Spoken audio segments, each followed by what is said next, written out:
What's up, Ayush? Hello, how's it going?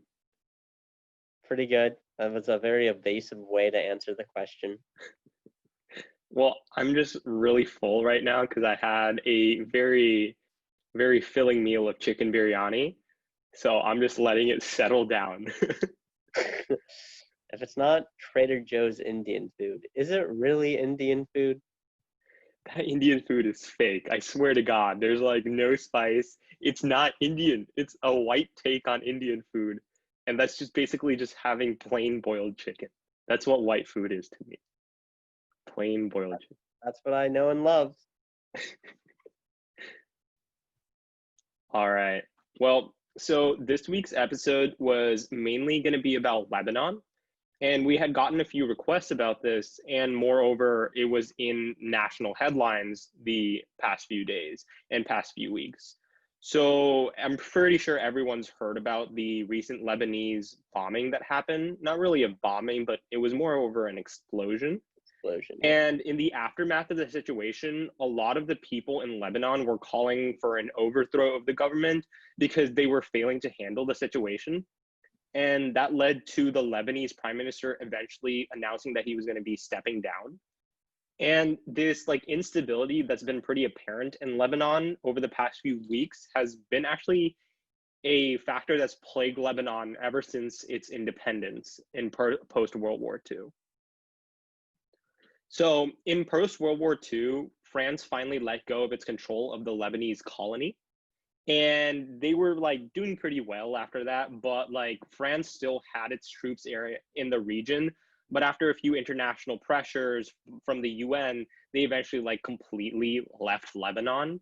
And what happened in the region was that because Lebanon is unique, in the Middle East because it has a very dominant Christian population as well as a Muslim population. It kind of resulted in different minority groups trying to claim power in the region. Because before it was always that like the French appointed leader would be it, but now you actually had like fair elections for the first time, and it Yeah. was creating a lot of like conflict that was slowly brewing up. Yeah, and for a little bit, they were able to kind of keep that on the down low, and their economy and society was overall doing pretty well for a bit. But it's just hard to keep that up when they're just such fundamental tensions. Yeah, and at the same time, like during this like they're trying to keep the situation like calm, the Palestinian Authority that was originally in Israel, but like because Israel was like persecuting Palestinians, they ended up moving to Lebanon, and they basically established their own like mini state inside of the southern half of Lebanon. So they had their own security, they had their own welfare area, and basically they were a state inside of a state. And a lot of the Lebanese like national government fell undermined, and this is kind of what led to the first sparks of the civil war that like plagued Lebanon for the next few decades. So like I said, there's a lot of minority groups in Lebanon, and because it's a very Christian Muslim heavy population, the Christian heavy like population, the Sunni heavy population felt threatened by the Palestinian Authority moving in to southern Lebanon because they actively engaged with Israelis also on the southern border.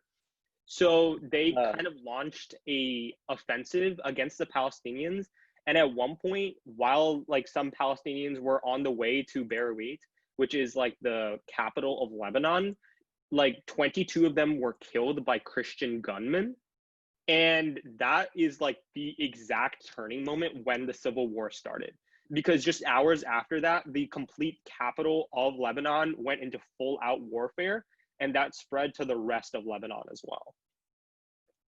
yeah, and It, so we were chatting before we started recording. So I think I got down the different groups that were involved in this war roughly. So I'm going to say them as like a test for myself. Can you just correct me if I get anything wrong? yeah, definitely. There were like so many sides involved that it actually took us quite a bit to try to map everything out.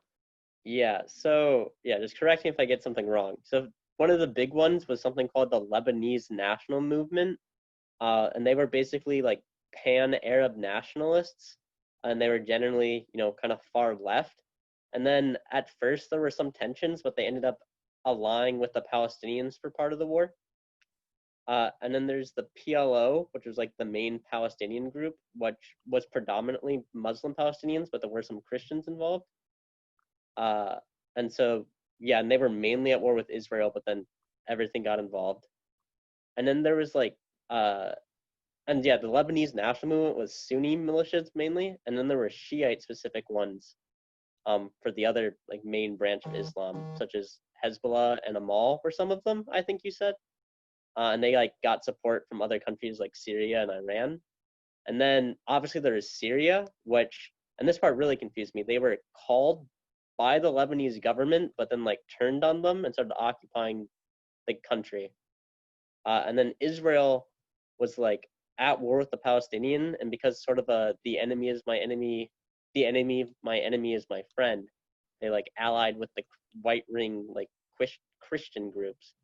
And then you had the right wing Christian groups who are basically trying to get rid of the Palestinian and like Islamic presence in the country. And then throughout all of that, you had the central government that was basically just trying to be like, hey, everybody stop fighting. Is that more or less the war? Yeah, basically there were so many different sides and so many countries that got involved. It was kind of like a proxy war at one point, but it also wasn't, because like there were a lot of people, like it was like a war and another war, and then they eventually combined to one war. And it was just really confusing. Especially it's confusing because a lot of the alliances that were established at the beginning of the war kind of broke up later. And then like there was a lot of backstabbings that also happened within these like situations, because you saw that Syria was called by the government and then it ended up betraying the government just 2 years later. So like they just needed that approval to get involved in the region. So none of these like alliances really lasted more than a few years. So like I said, in 1976, the Syrian president was like actively called upon by the Lebanese president, because the Lebanese president had actually spent a little bit of his vacations in previous years in Syria, and he was actually seeking refuge there for a while as well because of some stuff that he had done in the past.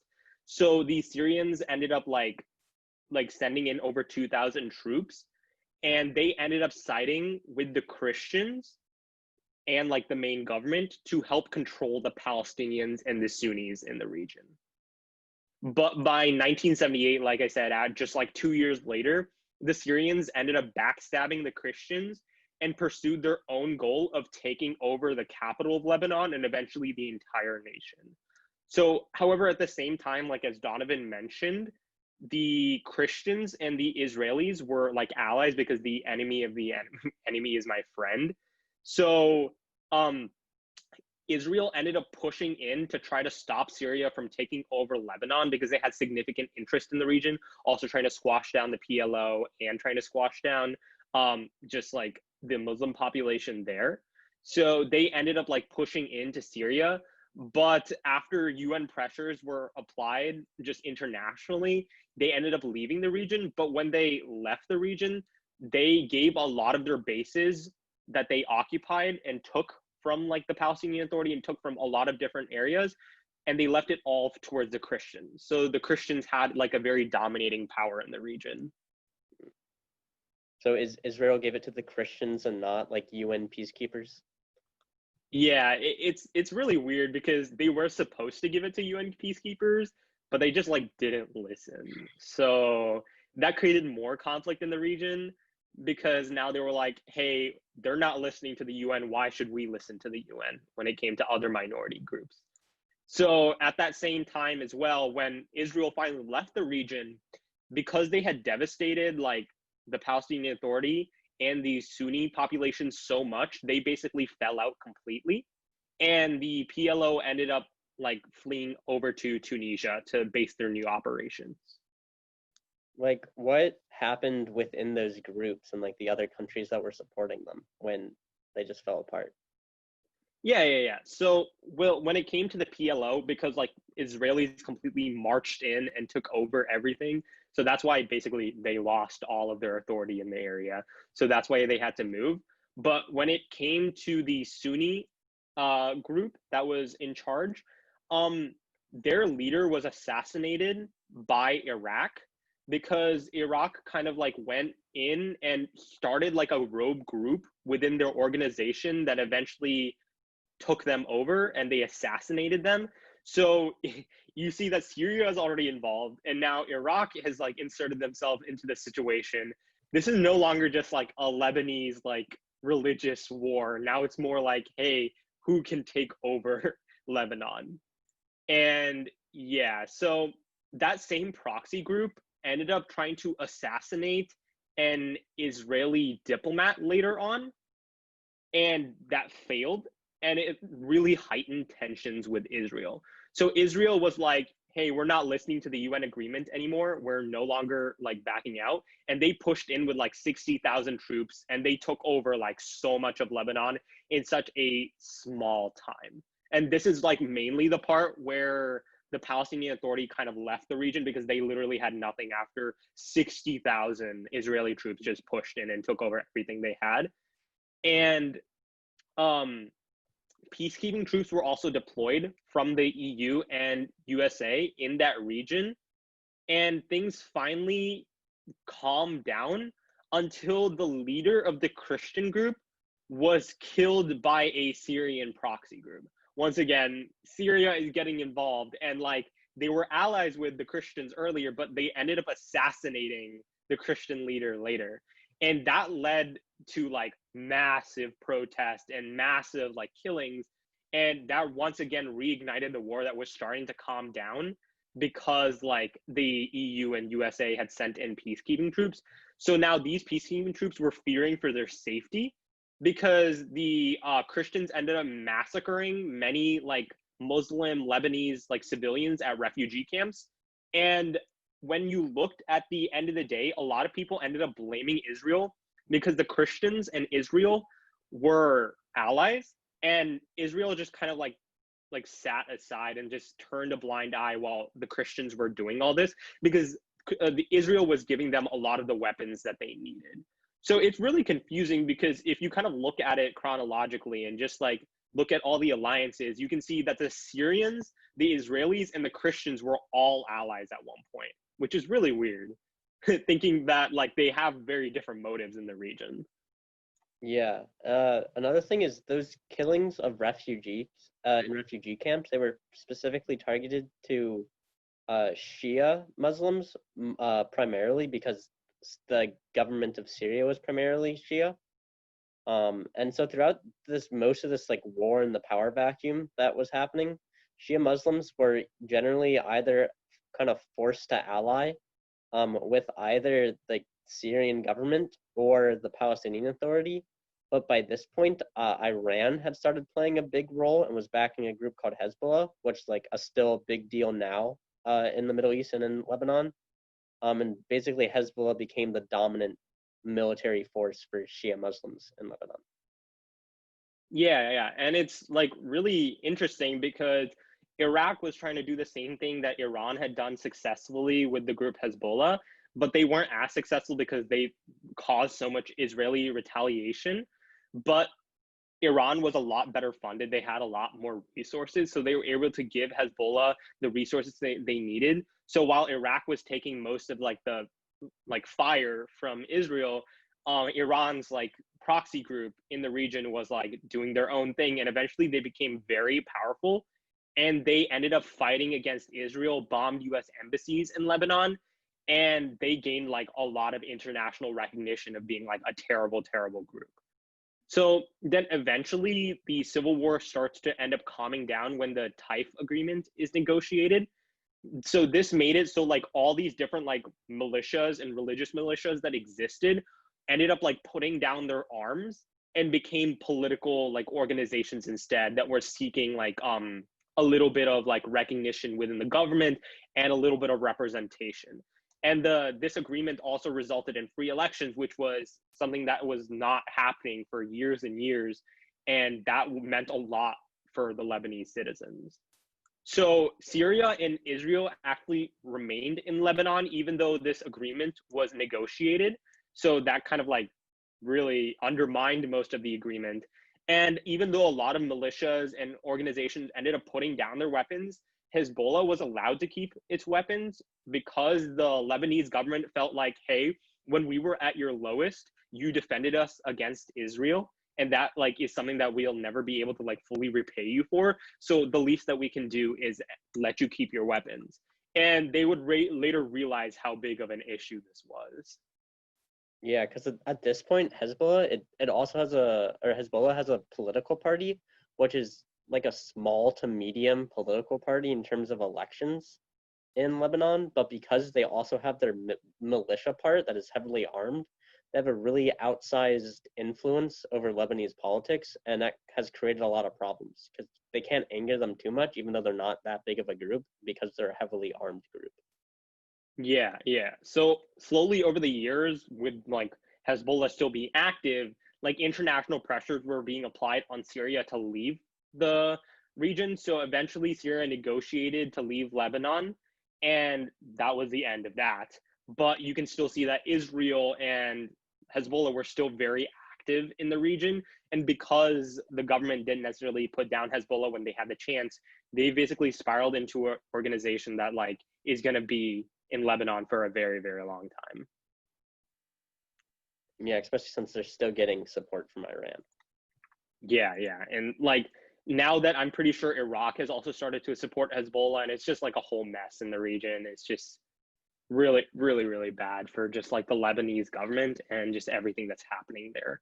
Because I believe that Hezbollah controls like a third of the country now, just in terms of like actual land. Yeah, something like that. Like not officially, really, but with their Yeah. controls. And Yeah. after the war, Lebanon had a period. Like it was a fairly long period of relative peace, and there were some promising signs. But when you most of your political parties were just earlier, like having a war against each other, it can make it hard for them to actually effectively govern or come up with compromises and stuff like that. Yeah, and that kind of like leads us into going back to the explosion that just happened like a few weeks ago. So apparently it was almost like 2,500 tons of ammonium nitrate that was being stored in a warehouse in like the Lebanese dock in Beirut. And the issue was that the Lebanese government had found it in a counter-terrorist operation over 6 years ago, but they just kind of left it in a warehouse. And the government could have easily gotten rid of it, but because of that newly formed government having inefficiencies and instability because they were at war with each other just like a decade ago, they were unwilling to really get to a compromise and properly deal with it, which is a major reason why these protests were happening. Yeah, and there's various accusations of corruptions and different political people just not actually talking to each other even though they were supposed to. Because like when they confiscated this fertilizer, the people on the docks like started the proper process, or it seems like they at least started the proper process, and then there are just weird interventions from higher ups, and it's not really certain where it originated that like stopped this process of getting rid of it, but somewhere along the line it just completely broke down, either because of corruption or incompetence or just people not talking to each other. Yeah, yeah. And like ammonium nitrate, because they found it on that counter-terrorist operation, it can actually be used to make fertilizer or it can be used to make explosives. So even though they originally found it for being used to make explosives, it had been apparently like found out that like that ammonium nitrate was being like stored in the warehouse to eventually go to farmers so they could use it for like fertilizer, but they were just trying to negotiate with the government to try to get it for a cheaper price or just for free. So that's why it had been like sitting in that warehouse for so long. And it eventually caught a spark, and that's why it created such a huge explosion. So it was really this idea of instability and like a lack of efficiency within the government that really stemmed from the beginning of the Civil War. Yeah, and now the prime minister has offered his resignation and is calling for new elections to get a new government. The president seems, and they have a prime minister and a president in their system. The president seems a little more reluctant to go for new elections, but it will be ultimately, it remains to be seen what is going to happen if there will be new elections and who will win those if there are. Yeah, yeah, definitely. Like the future of Lebanon is definitely really crazy right now because right before this explosion happened, which caused like billions of dollars worth of infrastructure harm, they were like facing a currency crisis where they lost like 80 to 90% of their entire currency value. And like in the explosion, over like 75% of the nation's grain reserves were completely wiped out. So this is a nation that's currently struggling from a hunger crisis, or like because most of their citizens can't get proper food, especially because of COVID making it a harmful thing. And with the explosion on top of that, that's really created a free fall in their economy where it's just spiraling out of control. And because the explosion actually caused a lot of like civilian damage and harm, these hospitals that are taking care of COVID patients are now being overwhelmed with patients who were damaged in the blast. So something unique that happened is that Israel, which is like a very long time enemy of Lebanon, was willing to take up a lot of like Lebanese patients who like were harmed in the explosion. So that's just like a very nice gesture that even in like the worst of the worst times, we're willing to help you, even if we were once like enemies. Yeah, it's definitely going to be hard times for the country of Lebanon, especially since it's going to be hard to rebuild without a port to import materials. But their their leaders do seem to be starting to respond slowly to demand from the people, and I think Lebanon is not like without hope. I think there's a lot of energy from the people there that could bring about real change in their country and return them to a place of stability. Yeah, yeah, definitely. Because they have the ability to go back to a flourishing economy, which they once had. It's just that like the government has been so interlocked with like Hezbollah and everything. So they just need like massive reform.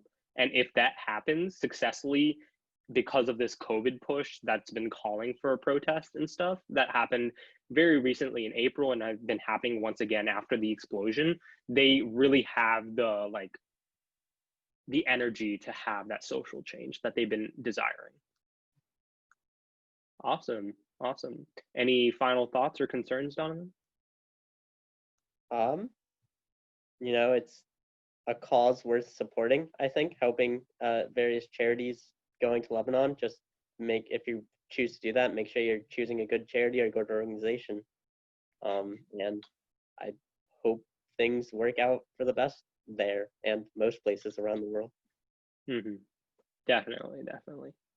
Well, thank you guys for tuning in to our episode about Lebanon and just covering a little bit of the history and what led to the current events that are happening in the region.